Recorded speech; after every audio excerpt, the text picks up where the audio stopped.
ಮಹಾರಾಷ್ಟ್ರದ IT hub ಎಂದೇ ಗುರುತಿಸಲ್ಪಟ್ಟಿರುವ ನಾಸಿಕ್ ನಗರದಲ್ಲಿ ಒಂದು ಅತ್ಯಂತ ಆಘಾತಕಾರಿ ಸುದ್ದಿ ಹೊರಬಂದಿದೆ. ಕಂಪನಿಯ ಮೇಲೆ ಹಿಂದೂ ಸಂಘಟನೆಗಳು ದಾಳಿ ಮಾಡಿದ್ದಾರೆ.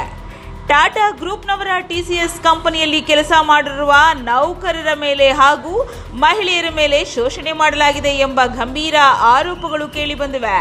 ಇಲ್ಲಿಯವರೆಗೂ 9 ಪ್ರಕರಣಗಳು ದಾಖಲಾಗಿವೆ.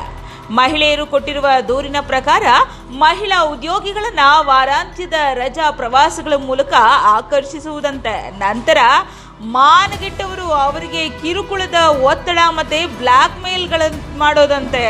ತಮ್ಮ ಅಧಿಕಾರ ಸ್ಥಾನವನ್ನ ಬಳಸಿಕೊಂಡು ಕೇವಲ ಕೆಲಸದ ಸ್ಥಳಗಳಲ್ಲಿ ಅನ್ಯಾಯ ಮಾಡಿಲ್ಲ, ಬದಲಿಗೆ ಅವರನ್ನ ಬಲವಂತವಾಗಿ ಮತಾಂತರ ಮಾಡಲು ಬೆದರಿಸಿದ್ದಾರಂತೆ. ಅಷ್ಟೇ ಅಲ್ಲ, ನಮಾಜ್ ಮಾಡಕ್ಕೆ ಒತ್ತಾಯಿಸ್ತಾರಂತೆ. ಅವರ ಇಚ್ಛೆ ಇಲ್ಲದಿದ್ರೂ ಕೂಡ ಅವರ ಇಚ್ಛೆಗೆ ವಿರುದ್ಧವಾಗಿ ಮಾಂಸವನ್ನು ತಿನ್ನಲಿಕ್ಕೆ ಒತ್ತಾಯಿಸಲಾಗಿದೆಯಂತೆ.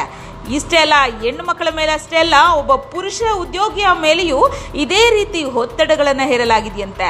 ಇದಕ್ಕೆ ಕೆಲ ಮಹಿಳಾ ಪೊಲೀಸರು ಬದಲಿಸಿಕೊಂಡು ಕಂಪನಿಯೊಳಗೆ ಪ್ರವೇಶಿಸಿದ್ದಾರೆ.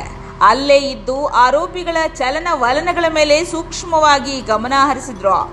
ಒಂದು ಸಭೆಯಲ್ಲಿ ಆರೋಪಿಗಳು ಮಹಿಳಾ ಉದ್ಯೋಗಿಗಳೊಂದಿಗೆ ಅಸಭ್ಯವಾಗಿ ವರ್ತಿಸಿದಾಗ ಆ ಲೇಡಿ ಸಿಂಗಂ ತಂಡ ಅವರನ್ನ ರೆಡ್ ಹ್ಯಾಂಡ್ ಆಗಿ ಹಿಡಿದಿದ್ದಾರೆ. ಇನ್ನೊಬ್ಬ ಆರೋಪಿ ತನಗೆ ಮದುವೆಯಾಗಿದ್ರೂ ಸಹ ಮರೆಮಾಚಿ ಇನ್ನೊಬ್ಬ ಹೆಣ್ಣು ಮಗಳಿಗೆ ಭಾವನಾತ್ಮಕವಾಗಿ ವಂಚಿಸಿ ಆಕೆನ ಶೋಷಣೆ ಮಾಡಿದ್ದಾನೆ. ಈ ಪ್ರಕರಣದಲ್ಲಿ HR ಮ್ಯಾನೇಜರ್ ಅಶ್ವಿನಿ ಚೆನ್ನಾನಿ ಅವರನ್ನು ಕೂಡ ಬಂಧಿಸಲಾಗಿದೆ. ಕಳೆದ 4 ವರ್ಷಗಳಿಂದ ಕೆಲವು ಟೀಮ್ಗಳಿಂದ ಇದೇ ಕೆಲಸ ನಡೀತಿದೆಯಂತೆ. ನೌಕರರ ಮೇಲೆ ಕಿರುಕುಳ ನಡೆಯುತ್ತಲೇ ಇದ್ರೂ ಈಗ ಹೊರಗೆ ಬಂದಿದೆ.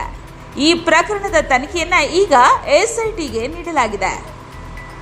ಆದರೂ ಟಾಟಾ ಗ್ರೂಪ್ನಂತಹ ಒಂದು ಪ್ರತಿಷ್ಠಿತ ಕಂಪನಿಯ ಹೆಸರಿನಲ್ಲಿ ಇಂತಹ ಕಳಂಕ ತರುವಂತಹ ಆಘಾತಕಾರಿ ಕೃತ್ಯ ಮಾಡ್ತಿರೋದಂತೂ ವಿಪರ್ಯಾಸ ಅಂತಲೇ ಹೇಳ್ಬೋದು. ನಮ್ಮ ಹಿಂದೂಗಳಿಗೆ ನಾಚಿಕೆಗೇಡಿನ ವಿಷಯ ಅಂತಲೇ ಹೇಳ್ಬೋದು ಅಲ್ವಾ ವೀಕ್ಷಕರೇ?